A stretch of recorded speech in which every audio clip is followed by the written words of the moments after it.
પાકિસ્તાનના બલુચિસ્તાન પ્રાંતમાં હિંગોલ નદીના તટ પર આવેલું હિંગળાજ માતાનું મંદિર હિન્દુ ધર્મની 51 શક્તિપીઠોમાંની એક છે.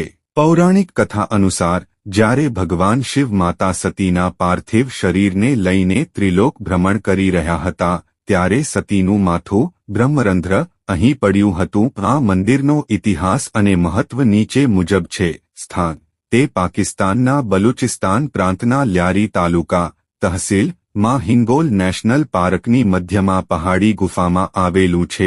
ભગવાન વિષ્ણુનું ચક્ર: પુરાણોમાં ઉલ્લેખ છે કે ભગવાન વિષ્ણુએ સતીના શરીરના ટુકડા કરવા માટે પોતાના સુદર્શન ચક્રનો ઉપયોગ કર્યો હતો, જેમાંથી તેમનું મસ્તક અહીં હિંગળાજ ખાતે પડ્યું હતું. ધાર્મિક યાત્રા: આ પવિત્ર સ્થાન પર જવા માટે ભારત અને વિશ્વભરમાંથી ભક્તો અઘોર નદી અને હિંગોર નદીના દુર્ગમ પટમાંથી પસાર થઈને દર્શનાર્થે જાય છે. લોકવાયકા, લોકસાહિત્ય અને આખ્યાનો અનુસાર માં હિંગળાજે સિંધ અને બલુચિસ્તાન વિસ્તારમાં ધર્મનું રક્ષણ કર્યું હતું. તે ગુજરાતના ખારવા અને ચારણ સમાજ સહિત અનેક હિન્દુ પરિવારોની કુળદેવી તરીકે પૂજાય છે. આવા જ વિડિયો જોવા માટે અમારી ચેનલ સબસ્ક્રાઇબ કરો. જય હિંગળાજમાં.